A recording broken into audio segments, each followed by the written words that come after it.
Welcome to Smart Wealth with Joshua. Your daily stock analysis and catalysts talk. Today we're looking at Warner Bros. Discovery. If you find our talks useful, please consider subscribe, like, and comment underneath. It really helps us get the word out to more investors like you.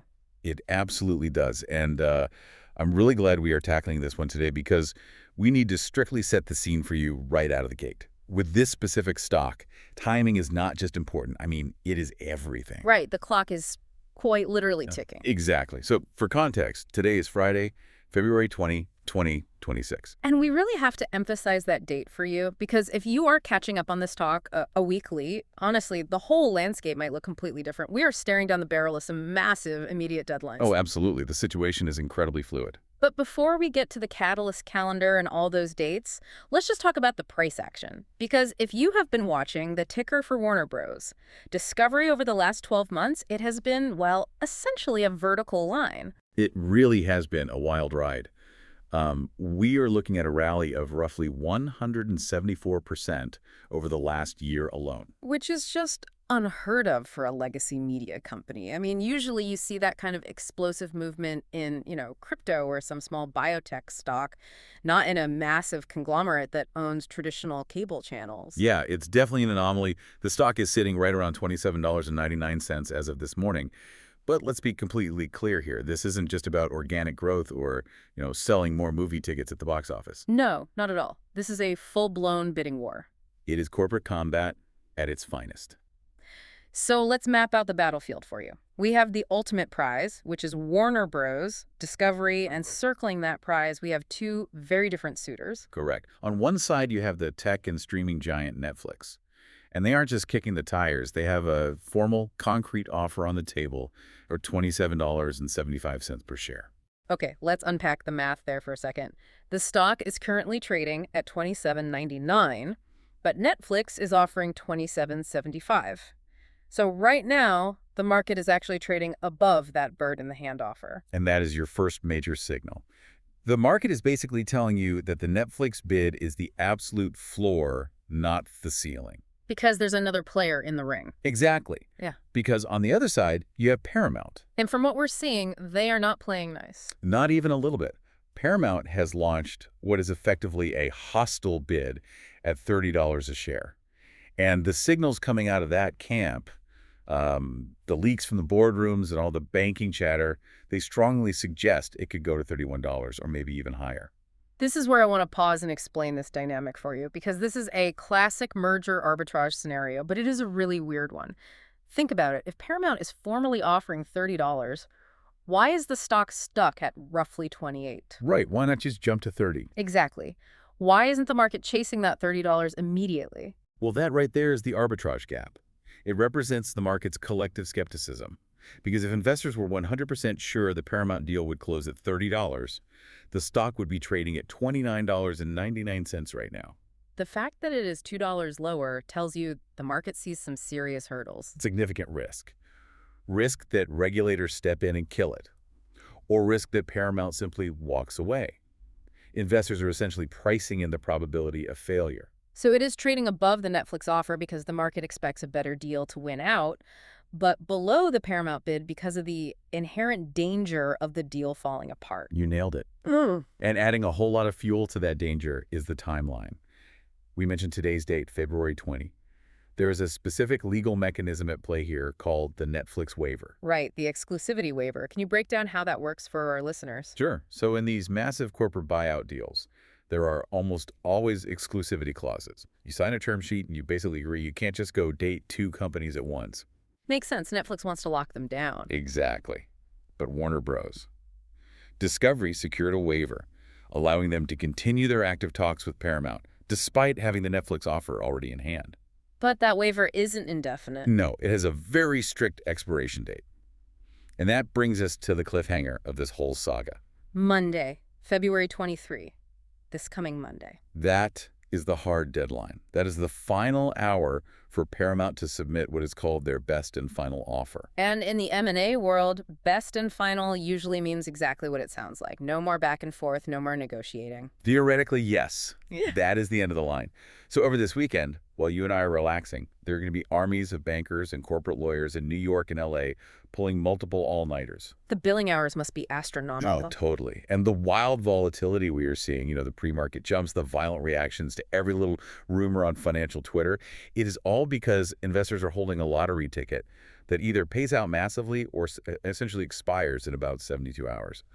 It is incredibly high stakes, but I want to pivot the conversation here for a minute, because usually when you see a bidding war this vicious, it is for some high-growth tech startup with revolutionary AI or maybe a biotech firm with a miracle cure. Right, something with infinite upside. Exactly.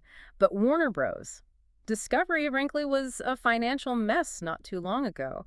So why are these massive companies fighting tooth and nail over this specific legacy asset? It is a great question, because you are right. If we just rewind the clock to, say, 2023 or 2024, the entire mainstream narrative around this company was bankruptcy risk. They're just drowning in debt. They really were.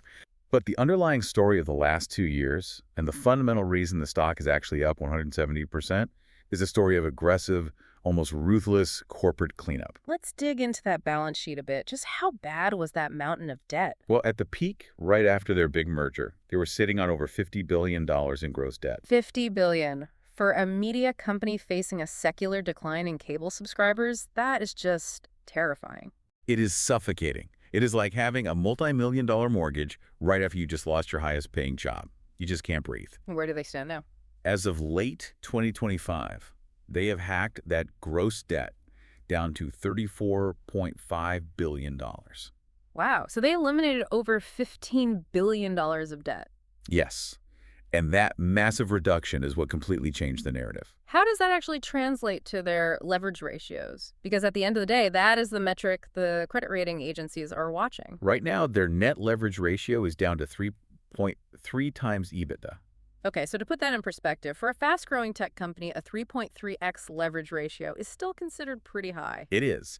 But for a legacy media giant that is squarely in the middle of a complex turnaround, it is completely manageable. It officially moves them out of the distressed category and puts them firmly back into the stable category. But here is what I am wondering. You simply cannot pay down $15 billion in debt just by cutting free coffee in the employee break room or laying off middle management. Where is all this actual cash coming from? Are the core operations actually making money, or are they just selling off the valuable furniture to keep the lights on? It is a bit of a mix, honestly, but the core operations have genuinely turned a corner. Despite all the heavy restructuring costs they've taken, and there have been literally billions in accounting write-offs, they still generated $701 million in free cash flow in just the last reported quarter alone. $700 million in a single quarter. You annualize that run rate, and you are looking at nearly $3 billion in pure cash generation a year. And that cash flow is the absolute lifeblood of this turnaround. It gives the board options. They can reinvest that money into the streaming platform. They can keep paying down more of that debt. Or, and this is crucial, if these buyout deals somehow fall through, they can start buying back their own stock to support the price. Okay, so the bank account definitely looks much healthier. But what about the actual business model? Because I look at the recent revenue numbers and I see a top-line decline. Yes, the revenue is shrinking. Right. Third quarter revenue in 2025 came in at $9.05 billion, which was actually down 6% year over year. That does not scream growth stock to me. No, it doesn't. And that is undeniably the weak spot in the armor. The linear advertising market, basically traditional TV commercials on channels like TNT or HGTV, that market is softening globally. And that is a secular trend. Everyone is cutting the cord. Exactly. You aren't going to fix that. That revenue stream is just going to slowly bleed out over the next decade. So the top line is inherently shrinking. It is. But you have to look at the bottom line. Despite that 6% revenue drop, their net loss narrowed dramatically to just $148 million. Which is a huge improvement. Massive. Compare that to the billions they were bleeding in the prior year. Their diluted earnings per share actually grew 104% year over year. So they are essentially selling less overall, but they are keeping a much larger percentage of every dollar they earn. Precisely. They have become incredibly efficient operators, and even more importantly, the fundamental mix of that revenue is shifting away from dying cable. The studio division and the streaming momentum are really building up. They are currently tracking toward $3 billion in studio EBITDA alone. We definitely have to talk about the streaming side. For years, the dominant Wall Street narrative was that Netflix is the only platform actually making real money, and everyone else, Disney, Warner, Paramount, is just burning piles of cash in the backyard to chase subscriber growth. And that was true for a long time. But that narrative has completely flipped for Warner. HBO Max just hit $1.38 billion in adjusted EBITDA. Wait, just to clarify for everyone, HBO Max is actually profitable. Over $1 billion profitable. It genuinely is. And this is perhaps the biggest takeaway regarding their operations. They made a hard pivot. They stopped chasing subscriber growth at any cost. They focused on the margins. Exactly. They raised monthly subscription prices, they ruthlessly cracked down on password sharing just like Netflix did, and they completely cut spending on expensive prestige shows that nobody was actually watching. They prioritized pure margin over sheer volume. So when you put it all together, you have a much leaner company generating massive cash flow with a highly profitable streaming service. I can definitely see why the corporate suitors are circling the wagons, but there has to be something else, right? What do you mean? Well, you don't launch a hostile $30 billion takeover just because a company pays its bills on time. You buy a media company for the assets. And that brings us to the economic moat. Why is this specific company the ultimate prize right now? It is their irreplaceable intellectual property. They have a total content fortress. Content really is king in this space. In this specific case, it is more like content is the emperor. Think about the library they control. You have Harry Potter. You have the entire Game of Thrones universe. You have the complete DC Comics catalog, Superman, Batman, Wonder Woman. And the television catalog is just as deep. Right. You have Friends. You have The Big Bang Theory. These aren't just shows. They are generational cultural pillars. And you can't just throw money at developers to build a competitor to that. Yeah. If you are a tech giant like Amazon or Apple, you have virtually infinite money to build out amazing software platforms. But you literally cannot buy 70 years of ingrained cultural history. That IP is totally irreplaceable. So for a buyer like Netflix or Paramount, is this primarily a defensive move? It is a brilliant mix of defense and offense. Let's look at Netflix. If Netflix buys Warner Bros. Discovery, they permanently lock up that entire library. Nobody else can ever touch it. Which protects them from subscriber churn. Exactly. People do not cancel their HBO Max subscription because they absolutely need to watch the next season of House of the Dragon or The Last of Us. If Netflix owns those franchises, they effectively become the undeniable global monopoly of pop culture. And let's not forget the sheer licensing power. Even if they choose not to stream every single old show themselves, simply renting out reruns of Friends to a competitor used to make them a literal fortune every single year. And they have actually returned to that arms dealer model recently. Yeah. It's a smart hybrid approach.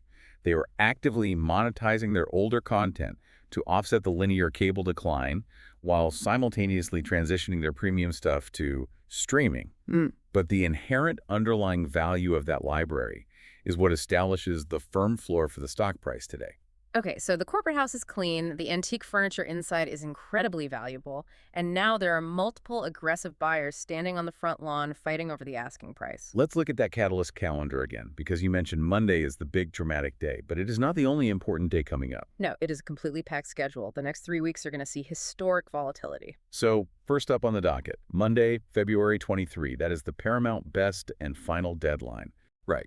If Paramount comes out of the weekend with a number that just completely blows Netflix out of the water, say they offer $31 or $32 a share.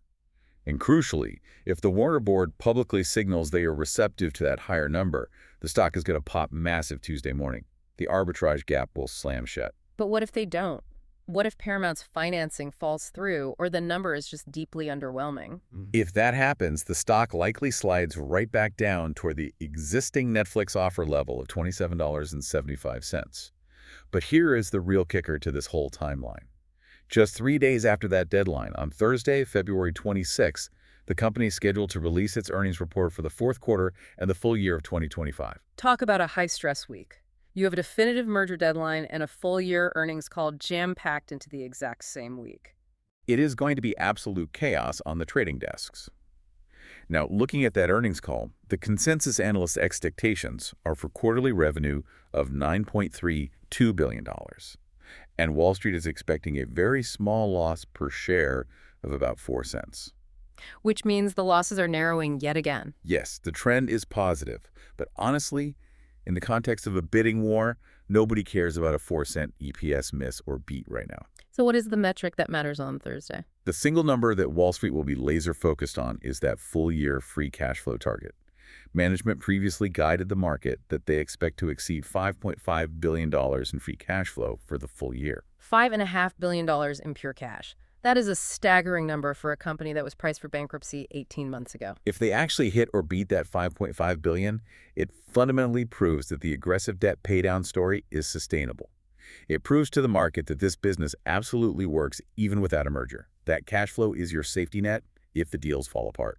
And then, assuming the stock and the investors survive next week's roller coaster, we have another major date coming up in March. March 20. That is the date set for the special shareholder meeting to officially vote on the initial Netflix merger. So, just to be clear, even though Paramount is currently hostile bidding, the vote to approve the Netflix deal is already inked onto the calendar. Yes, the Netflix deal is fully signed and officially on the table. Unless Paramount managed to disrupt it with a vastly superior offer that the board officially accepts before that meeting, the shareholders are going to be forced to vote on the $27.75 offer. This really isn't your traditional buy and hold for the next 10 years kind of conversation, is it? Not at this specific moment in time. Right now, this is a pure event-driven situation. You are essentially trading the news cycle, the hard deadlines, and the shareholder votes. If you are buying this stock today, you are making a direct, calculated bet on what unfolds in the next 30 days. It definitely feels like a high-stakes poker game, but every single poker game has a real risk of a player going completely bust. We have to address the bear case here. What exactly creates the nightmare scenario for an investor buying in at $28 today? The biggest, darkest shadow hanging over this entire situation, and frankly, the primary reason the stock isn't trading at $35 already, is aggressive regulation. The government stepping in. Specifically, you have the Department of Justice and the FTC. They are already probing the potential impact of a massive media sale on theater chains and consumer prices. And you have Senate Democrats actively scrutinizing the potential combination of Paramount and Warner Bros. And we are reporting that neutrally here, it's their job to scrutinize these things. But it is a fact that if Paramount and Warner combine, that represents a massive historic consolidation of Hollywood studios. It absolutely does. It would essentially reduce the traditional Big Five Hollywood studios down to just 4. And even more sensitive, it consolidates major news organizations. You would have CNN and CBS News operating under the exact same corporate roof. Regulators notoriously hate that kind of media concentration. So there is a very real, non-zero risk that even if a merger deal is signed and sealed, the government immediately sues to block it in federal court. And if the deal gets blocked, or if both of these buyers just get frustrated and walk away, what happens to the stock price? That is the severe downside risk you take. Right now, the stock price has a massive deal premium built into it. If the M&A deals collapse, that premium evaporates into thin air instantly. How far down is the floor in that scenario? Well, if we strip away the buyout excitement and look purely at the fundamentals based on the post-spinoff debt allocation and their standalone industry multiples, some analysis suggests the actual intrinsic value of the company could be sitting down in the $21 to $23 range. Ouch. So if you are buying today at 28, you could be looking at a very rapid 20% drop down to 21 if the deal breaks completely. Correct, and that is exactly why the $2 arbitrage gap exists right now. You are essentially being paid that $2 potential spread to take on the risk of a potential $7 drop. Are there any other red flags in the data that listeners should be aware of? You always have to watch insider sentiment. And we have actually seen some notable insider selling recently. Corporate insiders dumped about 267,000 shares over the last 3 months. 267,000, that equates to about $7 or $8 million worth of stock, right? Roughly $7.78 million. Yeah. Now, you always have to caveat this. Insiders sell stock for many different personal reasons. They have tax bills, they buy new houses, they diversify. Sure, selling doesn't always mean panic. Right.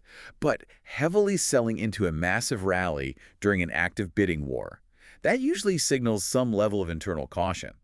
They're intentionally taking some chips off the table while the price is high.